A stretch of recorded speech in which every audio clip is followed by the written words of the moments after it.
What's up, people? Welcome to episode 8 of our video series Cost of Building in Ghana. If you happen to watch this series for the first time, I would encourage you to look at the previous episodes so that you will have a fair idea where we've come from. And for those who wanted to know the cost for just the decking, this will be the appropriate episode for you.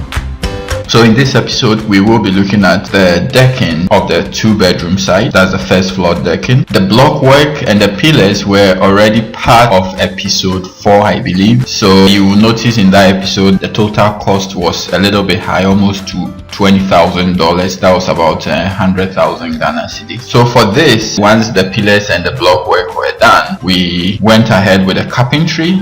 I paid 2,500 Ghana cedis for the workmanship for the carpentry, and that it's equivalent to about maybe $400 to $500. Once we were through with the carpentry work, of course the next thing had to be the steel bending.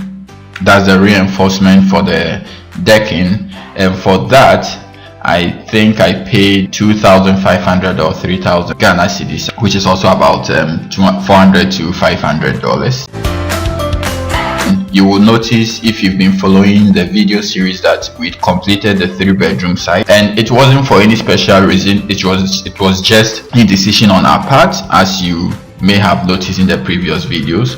We wanted to first do it floor by floor, and then we changed our mind and wanted to complete one side to rent. And again, we changed our mind because we realized that if the whole project isn't complete and you rent, you wouldn't get very good price. So we have decided to finish everything, and that was why we finished one side and came to the other. So for the joining, it's important to know that they will usually have some kind of bonding agent so that you can put on the old concrete to help with the bonding. So we didn't have that, but a little bit of research online gave me this idea. So what we did was, first you need to wash the old concrete with water to make sure every debris or dust is removed, otherwise it's not going to bond well. And once you pour the water on, we dusted the old concrete with cement, just cement, the cement powder. And then once the cement powder stuck on the old concrete surface, because of the water on it, we went ahead and poured the concrete. Now, what you need to realize is that you are not supposed to have continuous slabs of reinforcement in the slab. It creates a point of weakness. So usually the lapping is done on a beam, or it is alternated. So I made them put a secret beam. For this particular site, just the joining part, we did a concrete mixture 1:1:2. So what that means is 1 bag of cement to 1 wheelbarrow of sand, and then 2 wheelbarrows of stone. This was to make sure that the bonding was really good. So with that through, of course, we had to do the plumbing.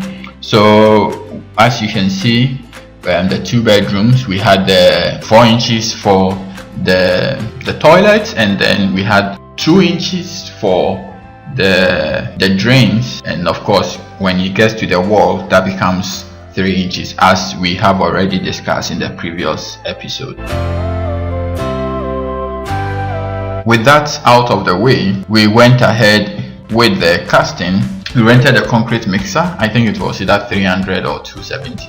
And again, the mixture was 1:2:4. That was done in a day, unlike the 3-bedroom site where we used 2 days, because that included a stairs area and it's bigger than this site. And for this, we had about, as usual, we have 10 workers, so 5 people by the sand and stone, and then we have 3 people pushing from the top, and then 2 people working on the concrete, plus 4 people coming with the concrete mixer. That's the 2 people who would often pour the concrete in the wheelbarrow, the operator, and then the person who puts the cement in the loader of the concrete mixer. So that brings it to 14. plus the carpenter on standby who would make sure that if the formwork messes up, he corrects that, so making 15. And I paid each of them 80 cedis for the day's job.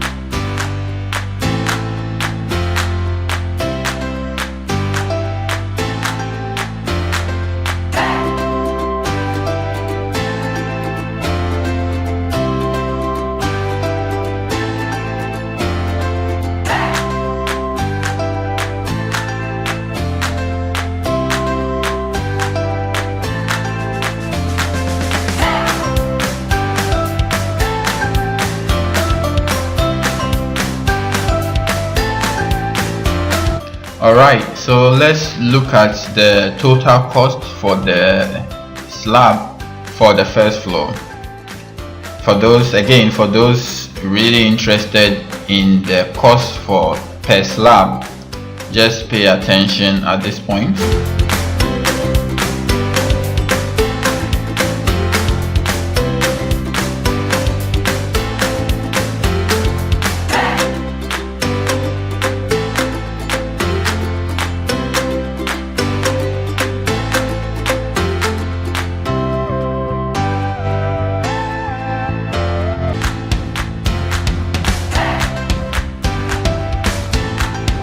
So if you're looking at just the decking alone, you are looking at an amount of about 40,000, which is about $700, which is 33 by about 40 feet in terms of dimension. But what you need to realize is, at the time of doing this, we bought iron rod at 35 Ghana cedis per ton. Now it is 5,200.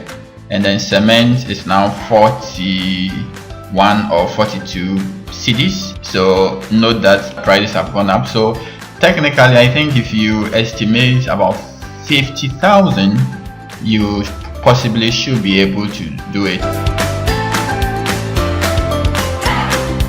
Alright, so the good news for our audience is, thanks to P. Urban Persistence, we have decided to share our Excel sheets with all the materials that we bought.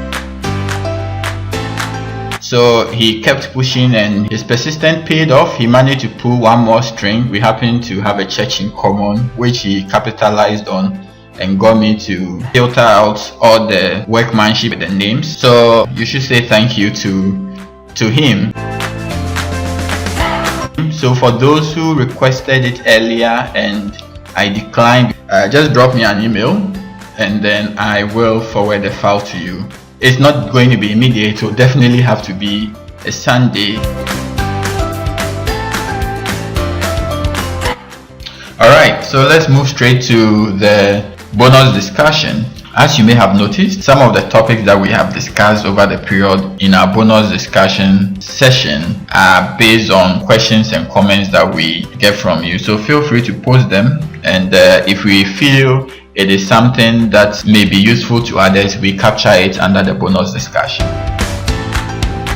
So for today, we decided to talk about renting props and then formwork. So the props and formwork are basically the bamboos. The props are the bamboos that are used to hold the formwork, which is the plywood, and then the boards that hold the concrete. And so we will look at renting and then buying.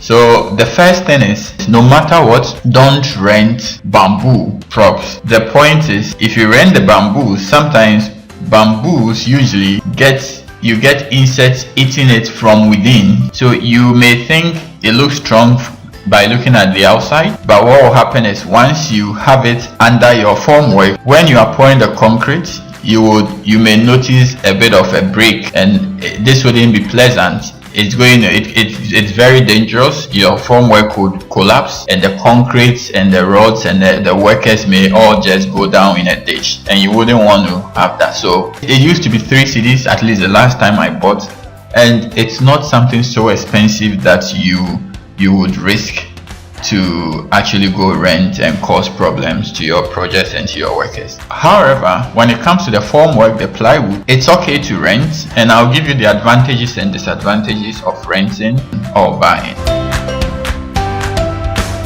So for renting, I have never rented, but I know people who rent, and I know they rent at Spinters. So for renting, they will usually charge 2 cedis a day for one plywood. That's a 3/4 plywood. So technically you will need to rent it for a minimum of 21 days, but mostly you end up using it for 30 days because it takes 28 days for the concrete to cure. So that means you are technically going to pay about 60 cedis for each plywood. Now this is half of the cost. If you are building just a single story, you are at an advantage renting because you pay half of the cost and then you send it to them. But note that if any breaks, you are going to pay for it, plus you have to put in a deposit of 500 cedis, which is about $100 roughly.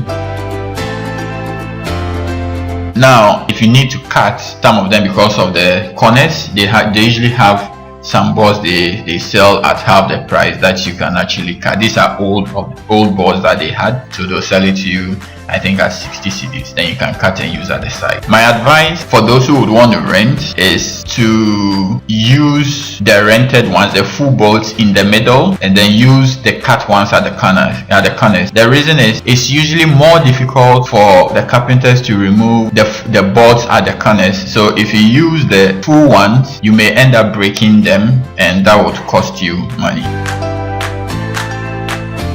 If you are, however, doing a multi-story like mine, the advice is you should buy your own board. So as you can see, we bought our 3/4 boards, and we have the picture you see, we have used this 4 times already, and it still looks strong to go for 2 more casting. So you tend to save money. I decided to include this for those who are about to start their project and trying to get ideas.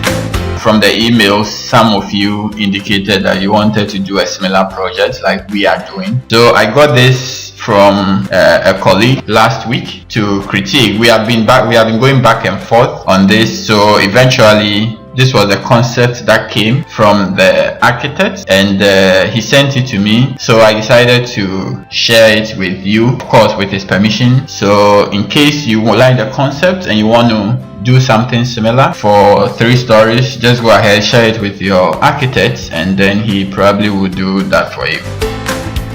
The thing is, usually we critique each other's projects, so that's one good thing that you could also adopt when you are having your projects. Link up with your friends, your colleagues who are also undertaking their projects, compare prices, critique each other's projects, because that brings out the best out of the project. And that is exactly what we do as our circle of friends. So finally, we have a WhatsApp number. So the idea is, if you send us an email and you want to have a chat, we would respond with a time that we can have the conversation, but it's likely to be Tuesday or Wednesday evening. So drop us an email and we will do our best to meet everyone's need.